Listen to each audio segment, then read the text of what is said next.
I'm Olivia Otieno. This is Double O Direct, a safe space for women on SpiceFM every Saturday from 10 a.m. And gender-based violence isn't happening out there, not in some place, some faraway land. No, it is happening in our homes. It is happening in our schools. It is happening in our offices, on our streets. It's happening to the young, the old, the rich, the poor. It knows not of religion or your level of education. It doesn't care.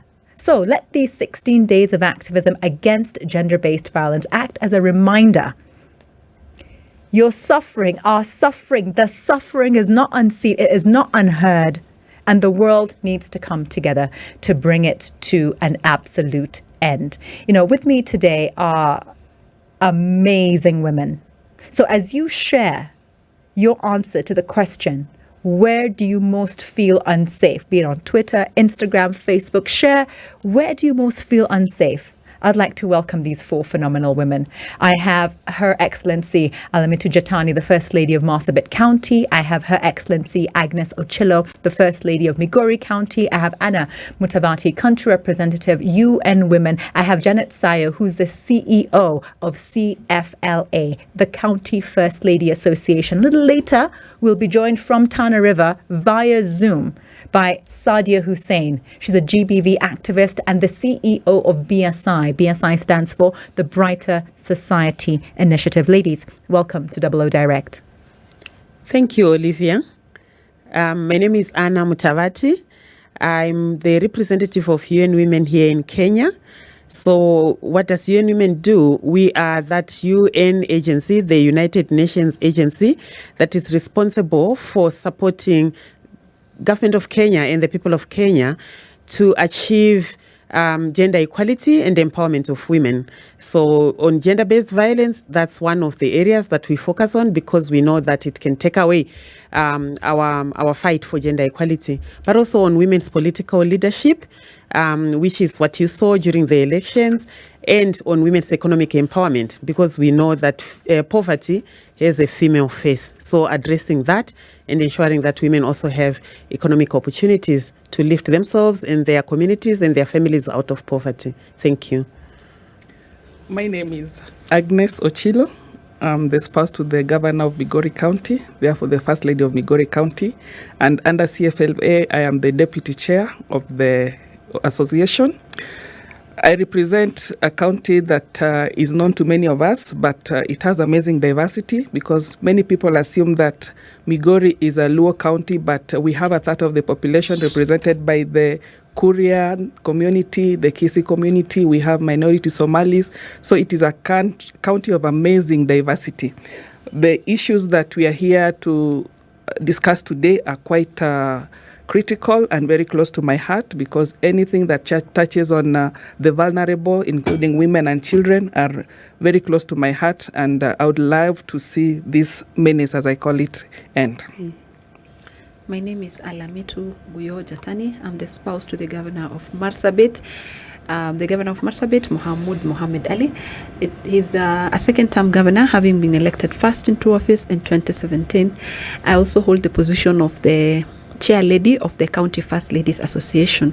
I come from Marsabit County, which we call is the cradle of mankind, and I believe it's the most beautiful county in the country, and one of the counties with the beauty and diversity, both in culture, climate, and the people that live in it. It is a county that practices FGM in all its forms, from type 1, type 2, up to type 3.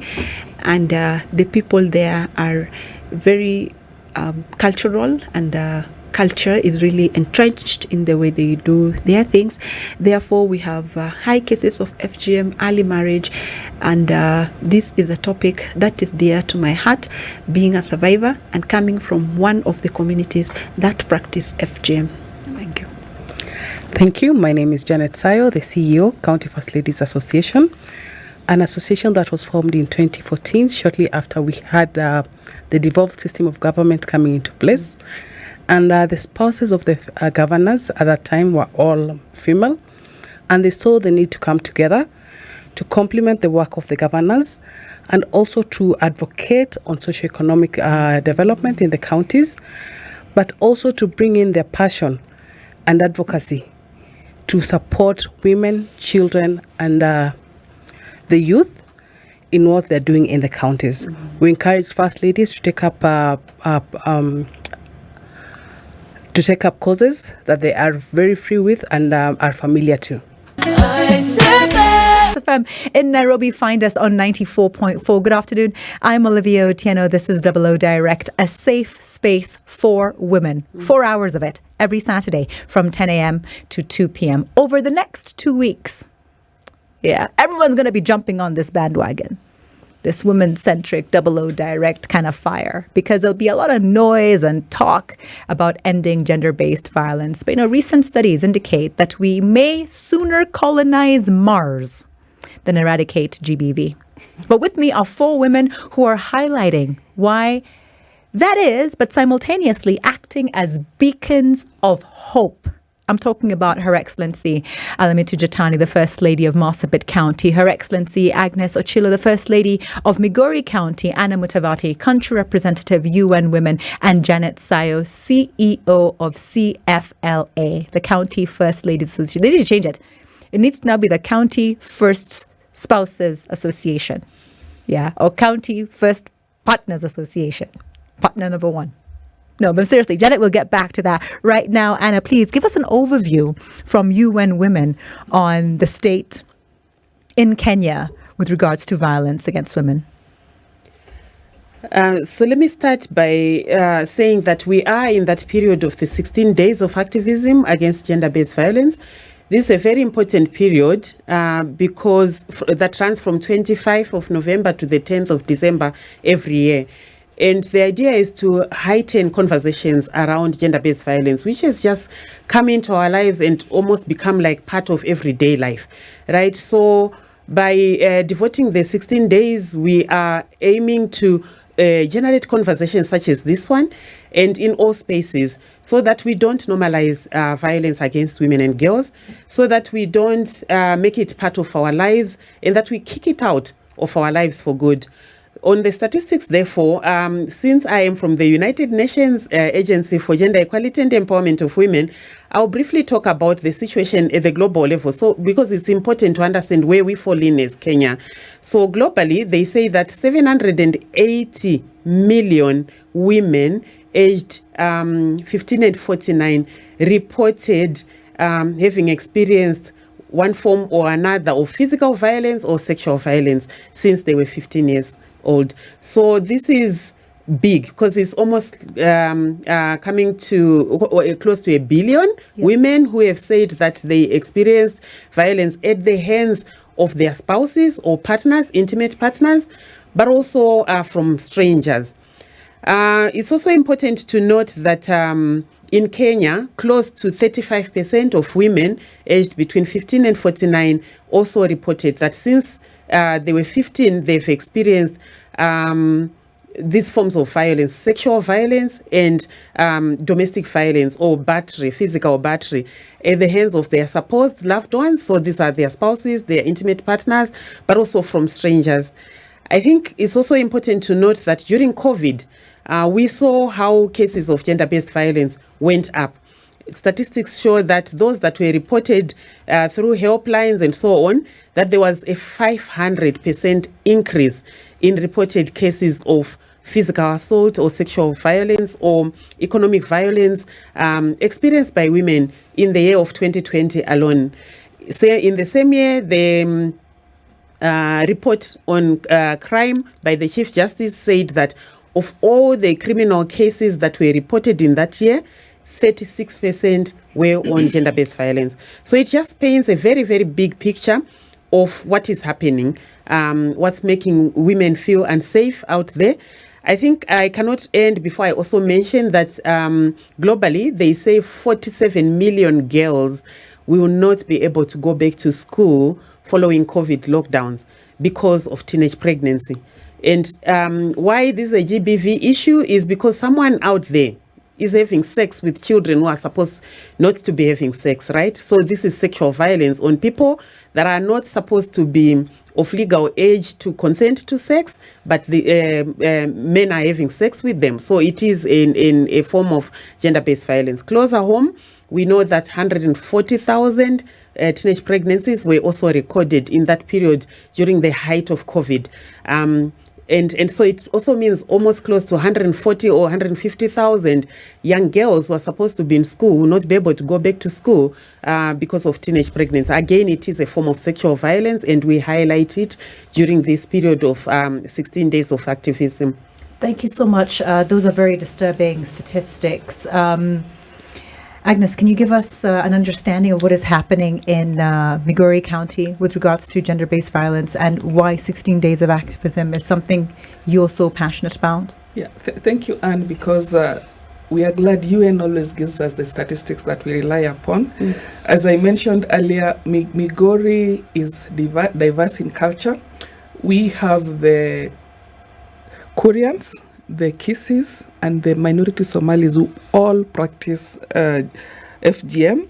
Apart from that, the culture of the Koluo community is such that when a husband dies, then there's some form of inheritance. Inheritance can be forced or willing. I mean, you can do it willingly or it can be forced. So we end up women facing forced inheritance.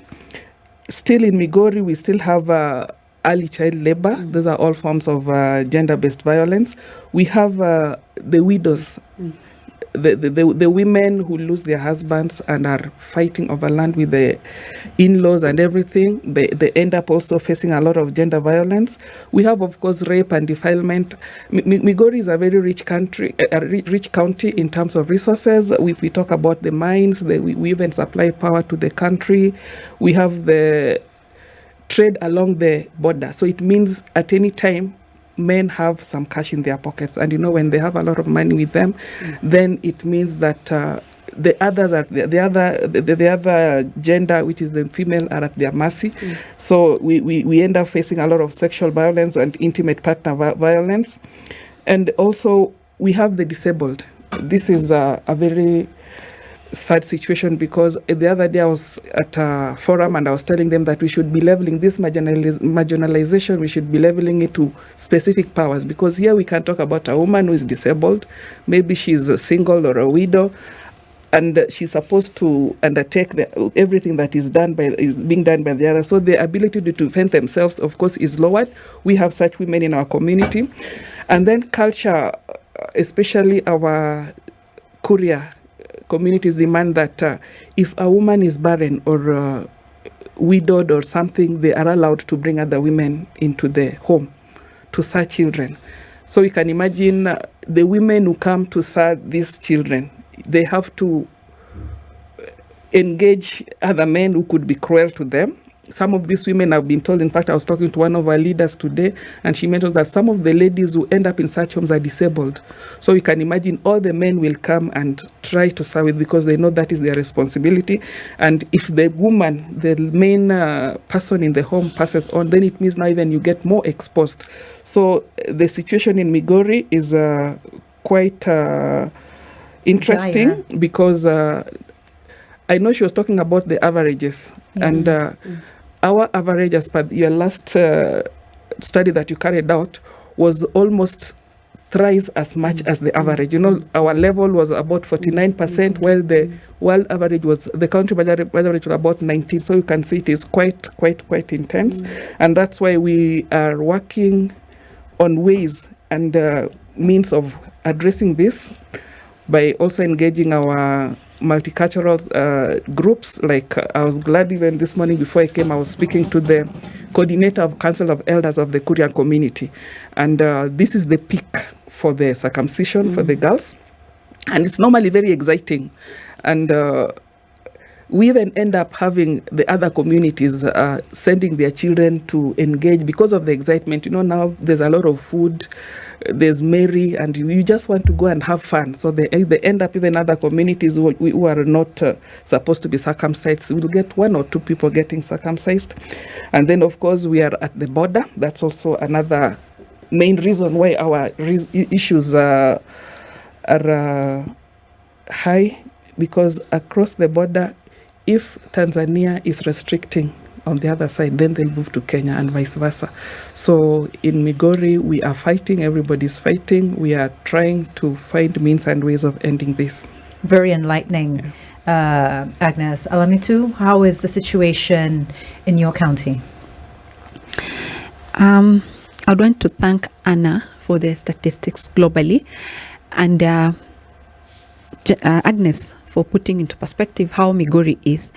When Anna spoke about 500% increase during the COVID period, there is what she speaks to, COVID period. Apart from the disease itself, it meant that people are now staying at home and are closer. You know, works have closed down and everything. But now picture a situation where, like Marsabit County, where you are always around. So whether it's COVID, whether it's a daily routine, we are always together. A culture that has always brought out male supremacy, where it's okay to beat your wife, where we've grown up seeing, our fathers beating our mothers, and there was no voice against it. So when you look at this and listen to other counties, you're able to pick the fact that due to the cultural diversity in Marsabit, we have communities, around 16 communities. Out of that, over 10 practice FGM. The Borana community practice, the Gabra community, Sakuye, Burji, Rendile, Samburu, Desnach, and many others. There is now the positive about this thing is one of the communities where I come from, the Borana community, we were able to negotiate with our elders.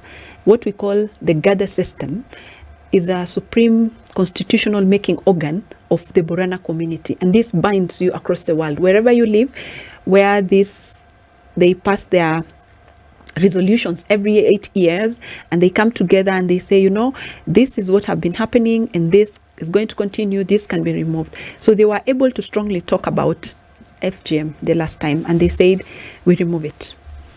We no longer practice it. So this is one community that has gone this route. But this information has not been cascaded down.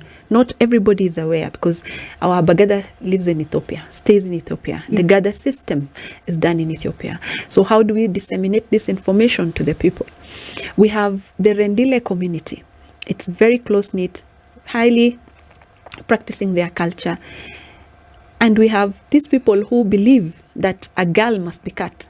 We have situations where a mother has protected her daughter up to the university, but the girl comes back again to be cut because she cannot get a husband, because that is what is the norm in the community. So there is diversity in Marsabit, depending on where you're looking at it from, which sub-county you are in. Are you in Moyale? Are you in Marsabit? Are you in North Hor? All these communities practice different forms. And in order to engage, you must engage to the core of the community. We must speak to the elders. But what I normally find very annoying, let me put it that way, is the fact that this violence is meted against the girls by women. Please elaborate on that. Who cuts the girls? It's a woman. Who marries off a girl when she's young? It's a woman. Who encourages you to persevere when there is wife battering in the house? It's a woman. Because we've lived and seen our women being strong, doing everything, doing all those chores. And you're told always, be strong. You're a woman. You can handle this. And when I speak to people about FGM, what I ask is, you are a survivor. You know what you went through. Why do you want to put your girls through the same thing you went through?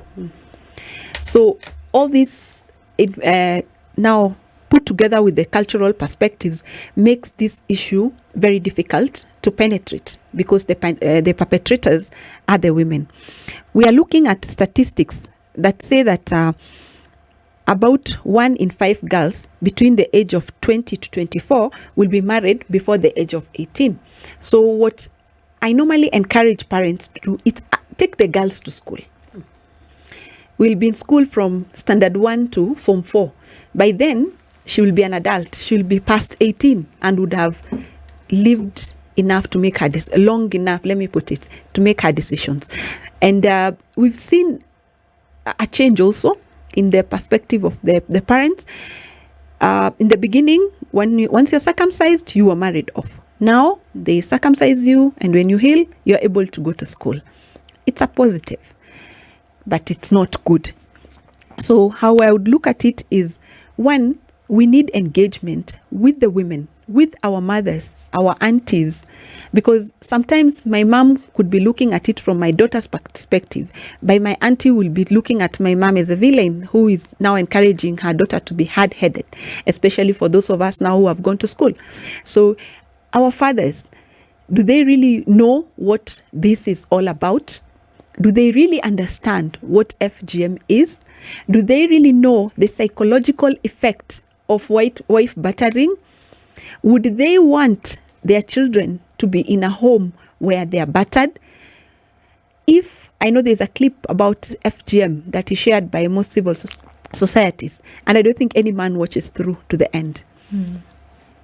If this clip is shown to every father, I don't think a girl will be exposed to that extent. No, as I continue my conversation with 5 phenomenal women. I say 5 because right now joining us from Tana River, we have an amazing woman. Her name is Sadia Hussein. Not only is she an activist, she's a survivor, and she's also a CEO. And I'd love to hear her story right now. Thank you for joining us, Sadia. Welcome to Double O Direct. My name is Sadia Hussein. Am I audible? Yes, very. MashaAllah. Okay, my name is Sadia Hussein. I am from Tana River County, the founder and CEO of Brighter Society Initiative. And I'm honored to be here today to share my story.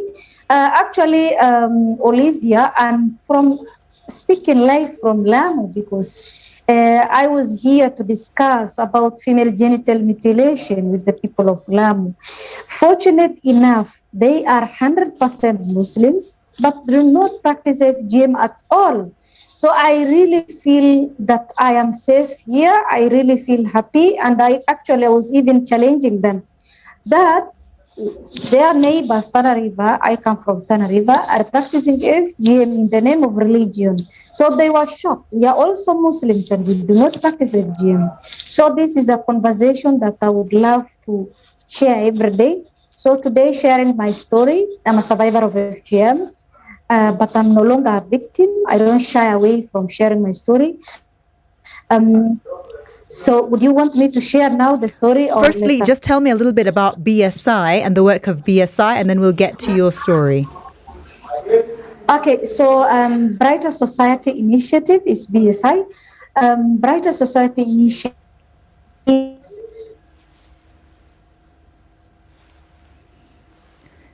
I think all of us. yes. Actually, our vision is an empowered society beyond violence, all forms of violence. Yes. And actually, as the CEO of Brighter Society Initiative, when we are discussing the 16 days of activism and ending gender-based violence against women and girls, against Suits Brighter Society Initiative.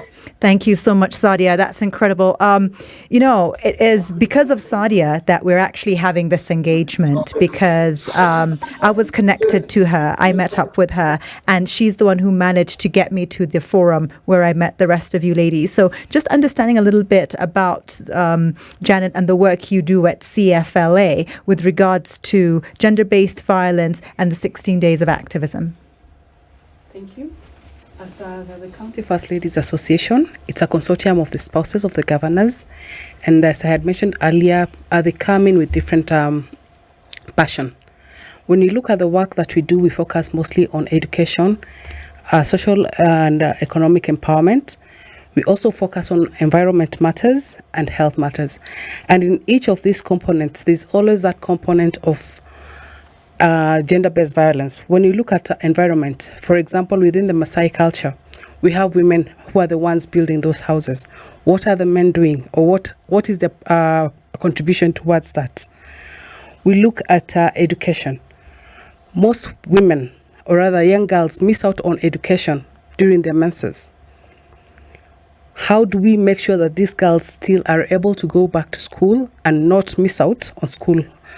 According to an estimate, I think a girl loses about 4 days in a month if they do not have the sanitary towels. And as County First Ladies, We've had an initiative on menstrual hygiene management where we are giving sanitary towels, a dignity pack for both boys and girls. The only difference is that for the girl, it has the sanitary towel to ensure that they are part and parcel of the education process. When you look at health, there's the reproductive health, sexual reproductive health. So many girls still drop out of school. As county first ladies, there's the work on advocacy. We add our voice on sexual reproductive health. How do we do this? For example, in the highways along the counties, for example, Makueni, there's so many commercial sex workers. How do we stand up for them, or rather, how do we bring them together so that they can still earn their living, but protect themselves through family planning, through creating of awareness on how they can protect themselves? How do they also engage in whatever they're doing? We look at cancer advocacy.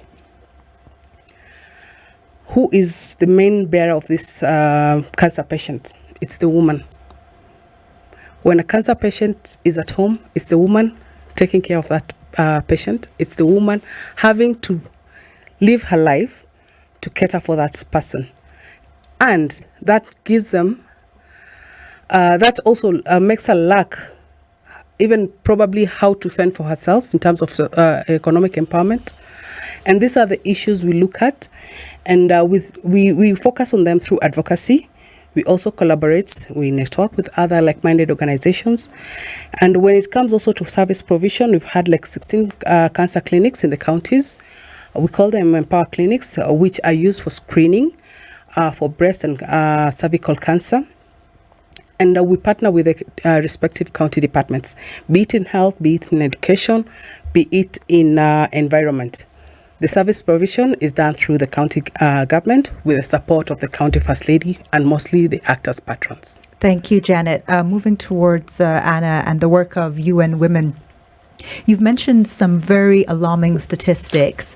What steps are being made to mitigate and to actually try and drastically reduce the numbers with regards to gender-based violence, with regards to the work of UN Women? I would say that I think from those statistics, it's important also, and from this conversation, it's also important that we take maybe a step or two back to just understand that when you talk of gender-based violence, I think the thing that just jumps to our minds is the battery, the wife bashing that we know, or the spouse batting, or the girlfriend bashing, and of course the issue of female genital mutilation, which the excellencies here, the first ladies, have eloquently talked about. But if you allow me, I just also want to say that in addition to the physical, which we know and which is very common, unfortunately, by way of domestic violence or domestic abuse, as we've known it, there is also other forms that I would like to highlight today. And one is the issue of economic violence.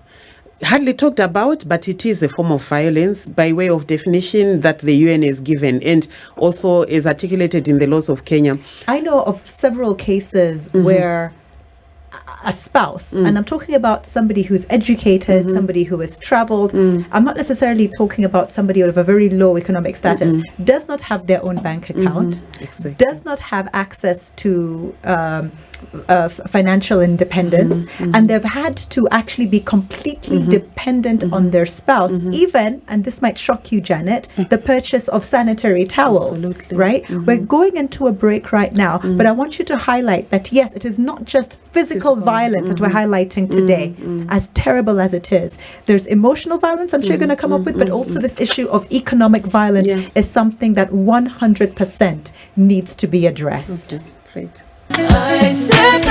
Forgetting about the other gender, but if you look even for a second about how vast the gap is, the other day I saw an entire board made up of only men. If you look at our leadership in public sector, if you look at our leadership in private sector, it is obvious. If you look at the number of girls in schools vis-a-vis boys, it is obvious. If you look at economics, and financial independence of men vis-a-vis women. It is obvious. So please allow us the opportunity to make some strides. But today in particular, we're talking about gender-based violence. And I have with me 5 phenomenal, amazing women joining. From Lamu, I have Sadia Hussein. I have the head of UN Women. Her name is Anna Mutavati. I have Her Excellency Agnes Ochilo. She is from Migori County. I have the First Lady of Marsabit County, and she is an amazing Madame Chitani. And of course, I have the CEO of CFLA, which is an amazing organization that will need to have its name changed. Yeah. Because it's no longer going to be the County First Ladies Association. First partners, first spouses. Janet Sayo, thank you so much for being here on Double O Direct. Over to you now, Anna, and the forms of violence that UN Women is recording. So as I was saying, over and above physical violence that we talk about so much, there is also the economic violence. And you just gave a brilliant example of how women who are working, earning their own money, but they have no control of that money. In fact, they are made to beg, even for simple things like sanitary towels, tomatoes, bread, as a way of controlling their voice and their agency at home, right? And there are also other forms there under economic violence. For example, some are prevented from working. So you have a job, you have the skills, the qualifications, and you actually have a job offer, but your spouse just won't allow you to work, maybe because of excessive obsessiveness and jealousy, or maybe they feel that when you're working now you have more voice and you'll be difficult to control for whatever reason. We have women that are also in that category, and these are all age groups, not just the elderly women, but also even young women whom we would actually look up to now that they are using their voice, their agency to spell out what they will accept and what they will not accept, but they are coming through to say that this is something that's happening to them. A lady told me recently, Anna, that I feel like a hypocrite. I feel like a hypocrite because I'm out there as an activist. Yeah, I'm out there as an activist, and yet I myself, I am a victim. I myself am being abused. I myself am experiencing violence. I'm there saying, no, women, you must do this, and women, you must stand up. And yet, in my own home, I am being abused. So I feel like a hypocrite. And I said, the first step you've already achieved, because the first step is admission. Right? From that admission and that understanding, you can then make strides. So what do you think about young women? We assume that, they're digital, they're tech savvy, they're modern, they're empowered, but still, they still need support. They still need encouragement because they're still suffering under GBV. Very true. Very true. And I think that just exemplifies exactly what we're talking about. Thank you for sharing that. I also wanted to talk about what happens a lot, and we see these cases that go all the time to women lawyers associations or for legal support, where spouses, i.e. partners, husbands, sell or dispose of family property without the approval or knowledge even of their wives. So that's also a form of economic violence. So it could be your house, your land, or the tools that you use to make a living at home, or even household property and furniture, right? So all of those, they are just sold and you're not aware, and yet you have contributed jointly to the acquisition of such. I would also like to highlight the issue of not providing for the family when you have the means to do so and you are obligated to do so. So I know that there are women who have to step in to do the work that their husbands are supposed to be doing by way of providing for the family, but the man picks his salary or his income and then they go and spend it in other ways and not helping at home with the expenses that the women need for the family. So those are some of the examples under economic violence. Let me quickly talk about the issue of emotional violence. I think I'll pause you right there because I have a question for Anna with regards to financial violence and an FGM and GBV. Something was mentioned during Sadia's event for launching the 16 Days of Advocacy about the money the women who are the perpetrators of FGM are paid. this is also a financial mean for them. So I know that we have an issue where we as women are also perpetrators of gender-based violence. And, you said we're the ones who are marrying off our girls. We're the ones who are performing the cut. We are the ones who are saying, just stay in that abusive relationship. But from where you sit in your county, can you tell me, I would like to understand economic empowerment, financial equity for women, and how that has led to a continuation of GBV and FGM in particular. Initially, those women who assisted people in doing the FGM were not paid, just like traditional birth attendants. Yes. It was something they were doing because it's a traditional act, they know how to. So what happens is just like when they help you during delivery, you give them something small just to appreciate what they've done. Over the years, there've been a lot of, advocacy against FGM, and they know what's been going on. And that token has gone from just bringing milk, tobacco, honey, whatever you have to the woman, to cash. And I know Sadia mentions 1,000 shillings. Where I come from, I think it's 200 shillings. So in one of my advocacy programs, because I have a foundation I run in the county, it's called Mama Guyo Foundation, I was able to bring a few in one of the sub-counties together. And I asked them, what is this that you're really looking at? What are these numbers? Of course, they cannot share with me the numbers. And I even went ahead and pulled them together, I think 5 of them, and told them, I'll give you an alternative source. I bought them a tent and chairs and told them you can use this as an alternative means of livelihood because 1, it's illegal. 2, what you're doing is not right. You can be able doing this. But it was shocking to learn that parents are the ones going around and talking to these people and saying, you won't be caught. Mama is not watching. Just do it for me. Oh, so it's like an extra income on top of the income I have already help them to take it through. So it requires a lot of conversation at family level. At family level, you can only the parent is the primary person to protect their child. Yes. And my calling mantra normally is, if when a chick lays her eggs, she sits on those eggs for the number of days, and she can't move out of there. She protects those eggs, and when the time comes, they hatch. Those chicks are still vulnerable. That eagle that comes and picks it, and she fiercely fights for it. If the woman in the house, the mother, fiercely protects their daughters, and this now, there's a ripple effect. I am protecting my daughter, you are protecting yours, so we are protecting the community. Then we will have a change.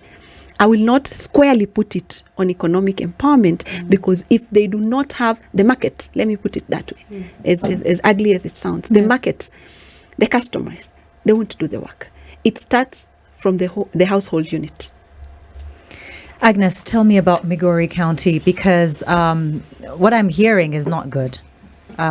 Being a border county, there's so many dangers.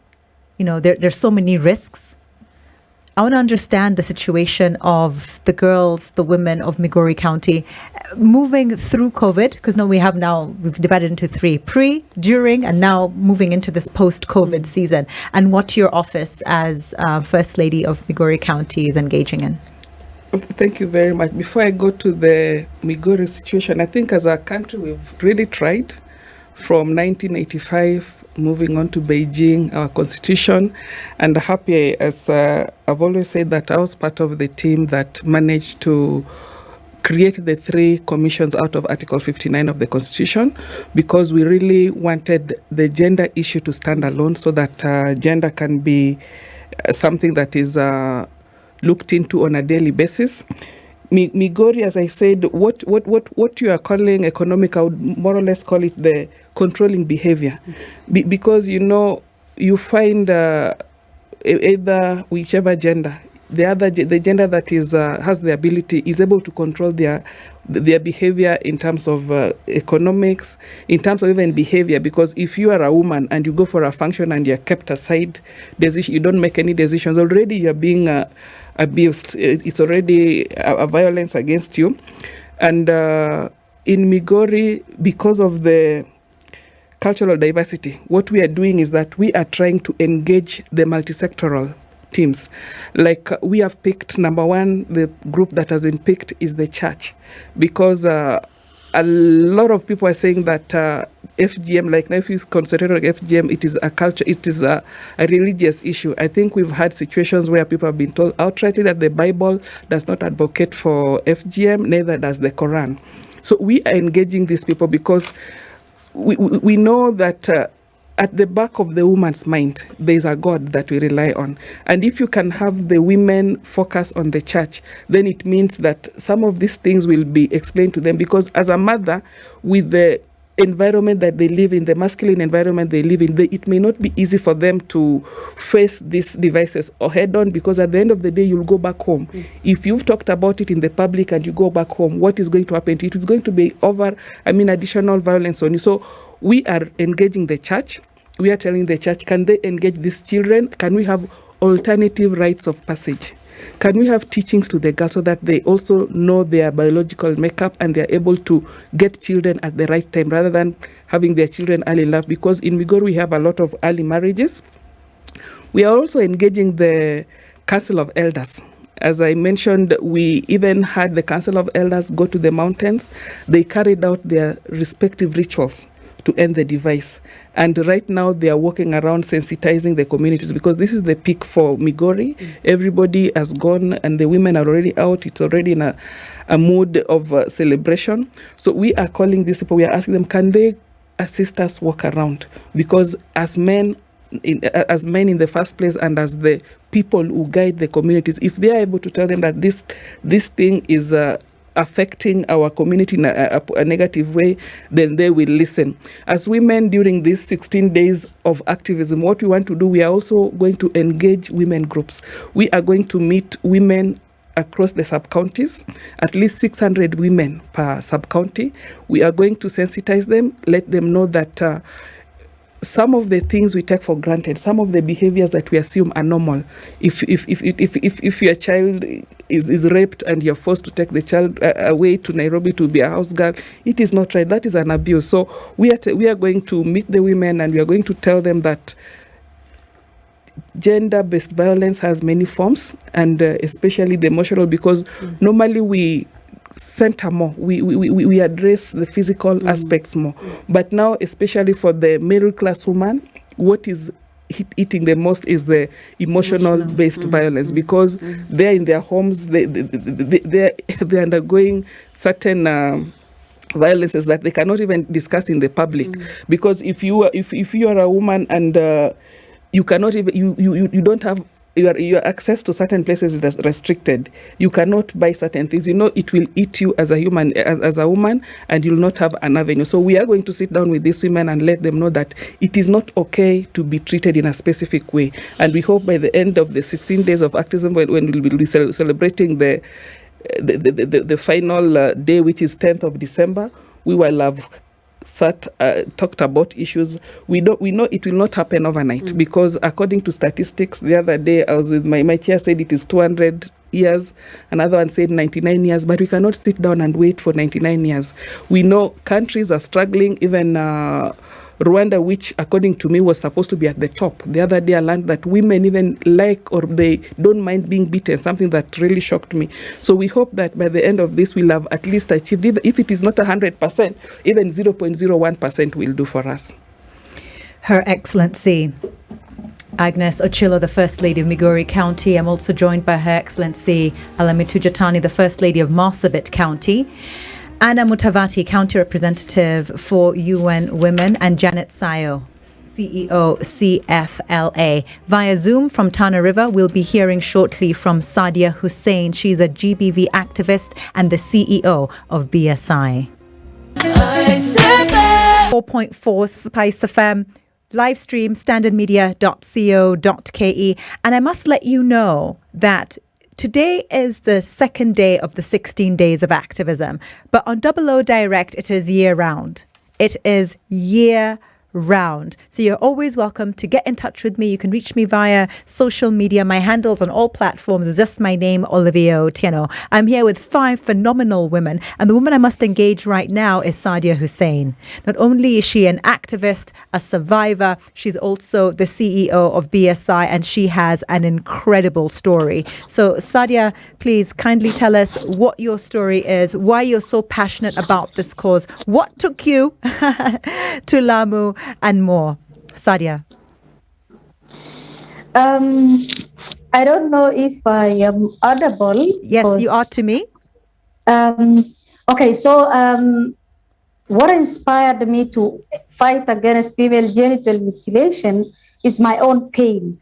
Because going through female genital mutilation at the age of 10 years, at that time I was very innocent. At that time, I was just excited to go through FGM. But unfortunately, no one prepares you for the pain, and I had to go FGM. And what actually made me now say this is bad is when I was giving birth to my first daughter, who is now turning 14 years on 28th of November. That is the day after tomorrow. So basically, what I'm trying to say is that during my delivery, I was in labor for 3 days. It wasn't normal at all because traditional birth attendants were attending to me, and I almost gave up on life. When I gave birth, that's when I realized that the women who were attending to me were cutting me anyhowly. That was not right, because God has created us perfectly well for the child to come out. And unfortunately, FGM does not just affect the survivor, it also affects the unborn child. My daughter wanted to come to this life, but because of what women did to me, cutting my genitals, it can't stretch. What is left is a permanent scar. A permanent scar can never stretch. So what happens? I am suffering. I'm struggling to push my baby out. Here, my baby is also struggling to come out. But the space for the baby to pass has been closed. What happens? I have to be cut anyhowly by traditional birth attendants who have no idea of what female genitalia should look like. So now, surviving in their hands, giving birth to a beautiful daughter, I say to myself, I want to hug my baby.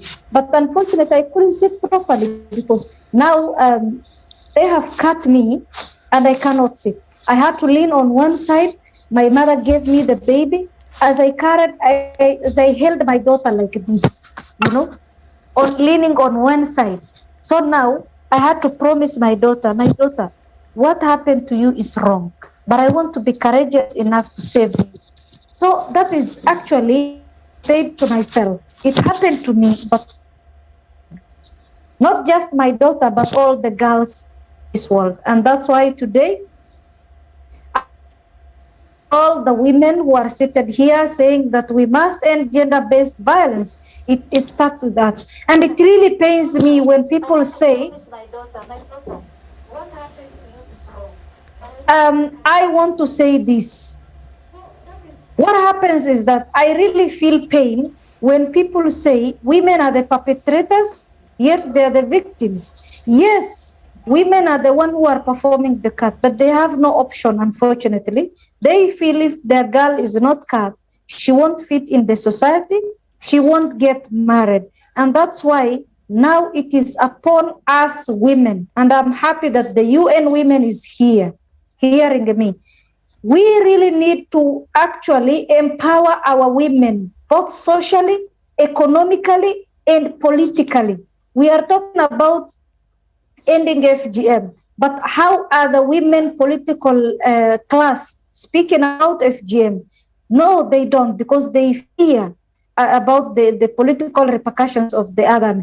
So now it's about giving women safe spaces to share their stories, to be empowered also economically, so they are not dependent. Whether a girl is not cut or cut, she has the right to her body. That's why we really need to empower these survivors, and we should never stigmatize them, because now a lot of survivors, we are talking about 4 million women and girls in Kenya alive today, living with the scars of female genital mutilation. As a frontline campaigner,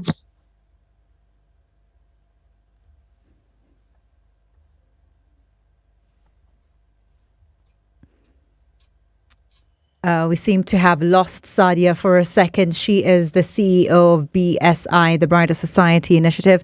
She, of course, is a frontline activist. She is a survivor of FGM, and she's passionate against ending GBV. Back with the live stream, so you can head on to standardmedia.co.ke. Watch, don't just listen.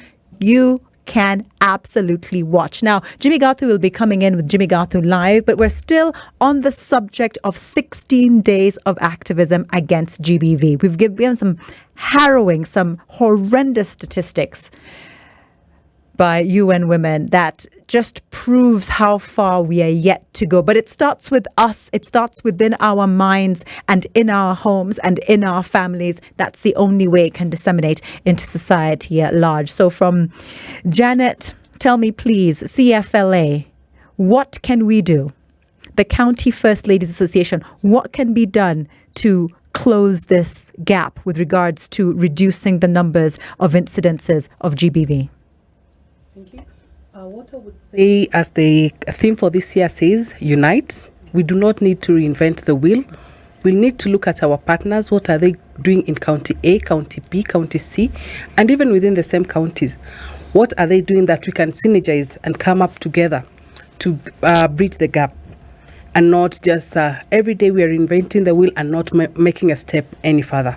I love that. I love that. It speaks to what Her Excellency Agnes Ochilo said at the event hosted by Sadia Hussein, that also saw two other organizations, World Vision and Plan International, come together. And you said, well, these parallel programs, parallel. And I remember, and I recorded that, and I'll play it to you one more time another day. Parallel programs, if we all pooled our resources, where one person stops, another can continue. Tell me, what can be done, Agnes? Yeah, that one is the first one that should be done. We've realized that the development partners are each initiating their programs and running it parallel to the others, and they are spending so much money. In my county, I think one partner is spending $5 million, the other is spending $10 million, and they are doing parallel things. You find somebody has gone up to step 3, the other is starting from step 1. So maybe that's an area that I can't intervene, but maybe as development partners, please come together, have a round table, and agree that rather than spending the same money on the same thing, can it be used in a different way? Then the other area is implementation of our policies. We have such beautiful policies. Exactly. FGM is illegal everywhere. Yes. So can we now turn around and stop the boardroom meetings, the policies, the development, and go to the ground and find out? Like now in my area, I would have expected all the people who are concerned with FGM to be on the streets talking to these girls even as they dance and they go to undertake the rituals. Then another area that is really, really critical is safe houses. We find that though these practices are illegal, but where do you report? As a woman, after reporting, where will you go? Are you going to go back to your in-laws who know that you are fighting them for a child who is defiled?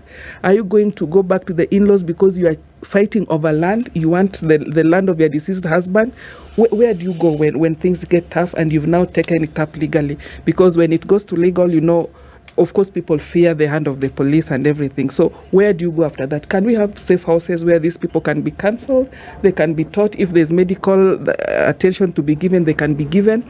And also, can we have alternative rites of passage through the churches? Can they come up with programs that will make the mother, the girl feel like they have really moved on to the next step, and also encourage the boys to still marry these women, because most of the women do this to appease the men. They want to be able to be mothers, to be wives, to have homes and such like things. So is there anything else that can be done? Because I feel this would also even assist us in the, if I may call it, rites of passage of the widowed lady, so that once your husband dies, you don't have to be inherited if you don't wish to. A church can perform certain rights or something that will make them know that you are now married to something else, not necessarily going to be married to another man who may now start fighting over land. And then also I thought maybe we should, I know we're already taking stern legal actions. Here I am divided, because when it comes to the legal actions being taken about the women who are circumcising, then I feel sad because you're punishing them again. Can we then have alternative economic activities? I'm the one who mentioned that in my place it is 1,000 shillings to circumcise. So can we have an alternative form of economic activity that will make them earn, if not 100, something close to what they were earning before?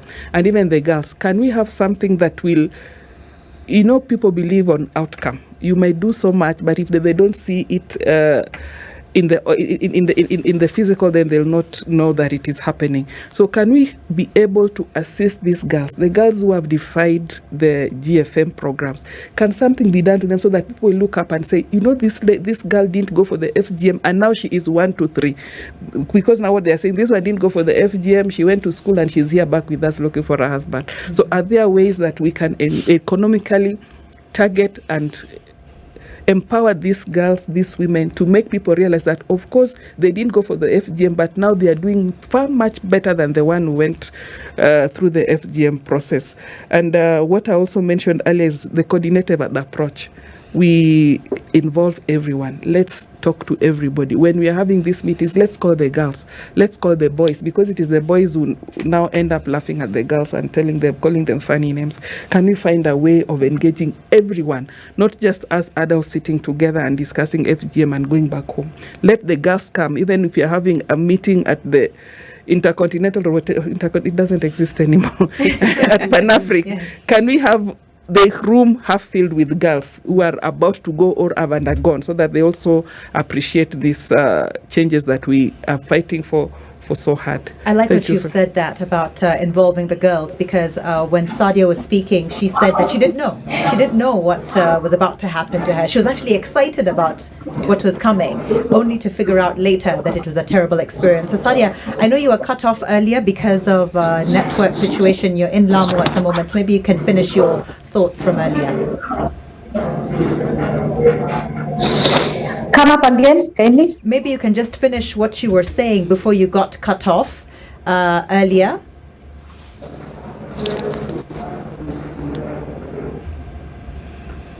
Yes, you were talking about what can now be done, because you had that terrible experience, giving birth to your daughter and realizing that it was a result of FGM, that your labor was 2-3 days long. Maybe you can talk about how now you're planning to ensure that your daughter doesn't go through the same experience.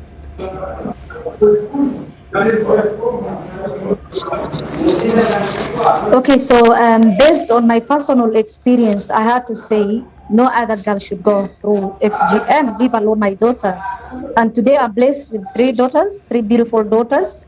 The last one is 8 years old. The second is 13 years old. And the firstborn is actually turning 14 on 28th of November. And I really feel blessed, and I'm a proud mother. Genitals will never be by women for mutilation, never at all, leave alone cutting, even touching, they will never dare to touch them. What I wanted to say is that, when we talk about, let's start with the whole issue of empowering women and girls. Men feel threatened because they feel we are taking power away from them. It's not about that. They want to gauge with the number of women station. But I want to actually ask, it's not about competing. I think we're losing Sadia Hussein. She's not in Nairobi at the moment. She's joining us via Zoom in Lamu. So I'm going to continue with Alamitu. I want to understand from your county, what can be done? What do you think can be done? Because the situation with regards to the statistics is dire. It's terrible. But there has to be light at the end of the tunnel. We must be making steps somehow. What are those steps? I like the fact that Her Excellency Agnes, Anna, Janet, and yourself are speaking to a topic which your communities don't practice. That's actually the first step, because when people who have not gone through the process understand the pain of what the others are doing, then that brings it together. And I'm glad you've mentioned that, because I only got to learn about FGM as an adult in the media.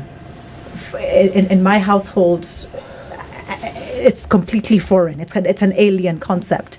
Like you can say, maybe you have three eyes. You know, that's how alien it is. So for those who it is alien to get a better understanding and to help join in this fight against it, because it sounds horrific. What is the foundation for it, Alamitu? Like, what is the foundation, and what actually happens to these girls? For what purpose? It's strange because it's cultural. It's a normal thing. It's a day-to-day activity. What is cut? Why is it cut? And for whom? I'm sorry to be so blunt about my question. You see, just like what happens to the men when they go through their rites of passage, circumcision.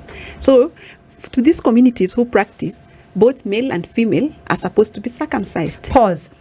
Thinking about male circumcision and understanding the anatomy of a man or a boy, I'm picturing a penis, I'm picturing foreskin, and because I was supposed to go to med school, I actually watched one being done at the Nairobi hospital, where the boy, about 14 years old, was put on the surgical table, slight numbing, cutting of the foreskin, then with electrical rods, they stop the bleeding, patch him up, off he goes, right?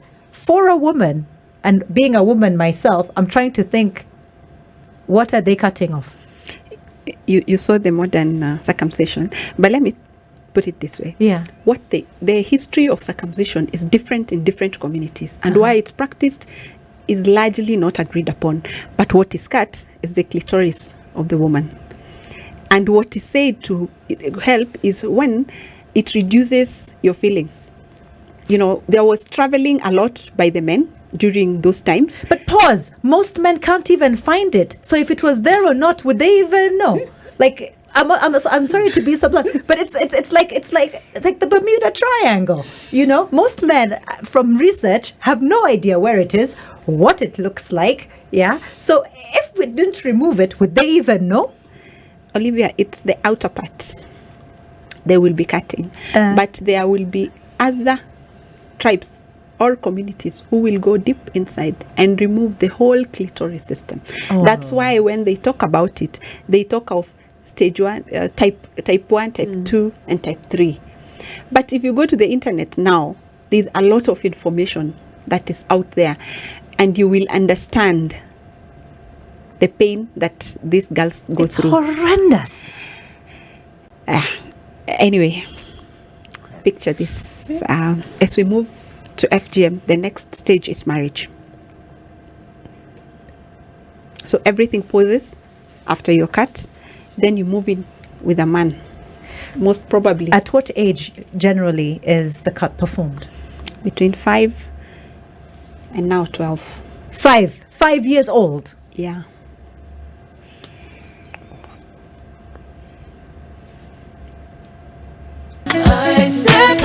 This is 00 Direct, a safe space for women every Saturday from 10 a.m. to 2 p.m. We only have 4 minutes left before Jimmy Garthu Live checks in, but I want to just give the ladies 30 seconds to give their parting words. Joining us from Lamu, we have Sadia Hussain, who's a CEO of BSI, a survivor and an activist, frontline activist. Go ahead, Sadia. Olivia, I've written some of the notes. Those are my...